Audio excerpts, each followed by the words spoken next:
आणि बुलेटिनच्या सुरुवातीलाच पश्चिम रेल्वेने प्रवास करणाऱ्यांसाठी अतिशय महत्त्वाची बातमी आहे। पालघर जवळ गुजरातहून मुंबईकडे येणारी एक मालगाडी घसरलेली आहे। पालघर जवळ ही गाडी घसरल्यामुळे पश्चिम रेल्वेच्या वाहतुकीवर त्याचा परिणाम होण्याची शक्यता आहे। अपघाताचं कारण अद्यापही स्पष्ट होऊ शकलेलं नाहीये। रेल्वे सेवा त्यामुळे विस्कळीत होण्याची मात्र शक्यता आहे। आपण हे दृश्य पाहतोय, पालघर जवळ एक मालगाडी घसरलेली आहे। गुजरातहून मुंबईच्या दिशेने येणारी मालगाडी घसरल्यामुळे वाहतूक तिथे विस्कळीत झालेली आहे आणि त्याचा पश्चिम रेल्वेच्या वाहतुकीवर सुद्धा परिणाम होण्याची शक्यता आहे। आणि या संदर्भात बोलण्यासाठी आपले प्रतिनिधी मनोज सातवी आपल्या सोबत जोडले गेलेले आहेत। मनोज, ही केव्हाची घटना आहे आणि आता तिथे रेल्वे प्रशासन नेमक्या काय हालचाली करतंय? विनोद, काही वेळापूर्वी साधारण 5:30 वाजताच्या सुमारास ही घटना घडलेली आहे।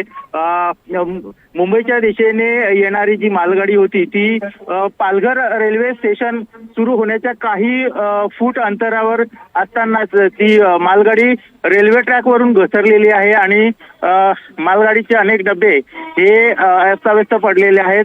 त्यामुळं मुंबईकडे येणारी पश्चिम रेल्वेची जी वाहतूक आहे ती पूर्णपणे विस्कळीत झालेली आहे।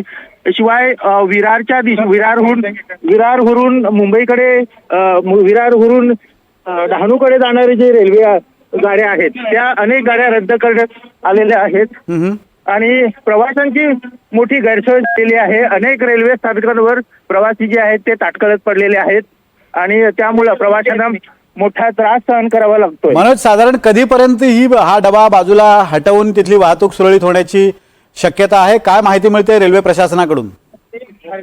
या संदर्भात रेल्वे प्रशासनाशी संपर्क केला असता रेल्वे प्रशासनाकडून तातडीने ज्या हेवी वेट मशीन्स असतात त्या आणण्याचा प्रयत्न सुरू आहेत। मात्र अवजड वाहतूक असल्यामुळे त्याच्यामुळे हे जी रेल्वेची जी सुरळीत होण्याची जी शक्यता आहे ती लवकर होणार नाही, कारण खूप मोठ्या प्रमाणात हे डबे इथे पडलेले आहेत आणि हे सर्व वाहतूक क्लिअर करताना मोठ्या प्रमाणात मशागत करावं लागणार आहे आणि रेल्वेचे जे कर्मचारी आहेत ते युद्ध पातळीवर काम करण्यासाठी केलेलं आहे। आता सध्या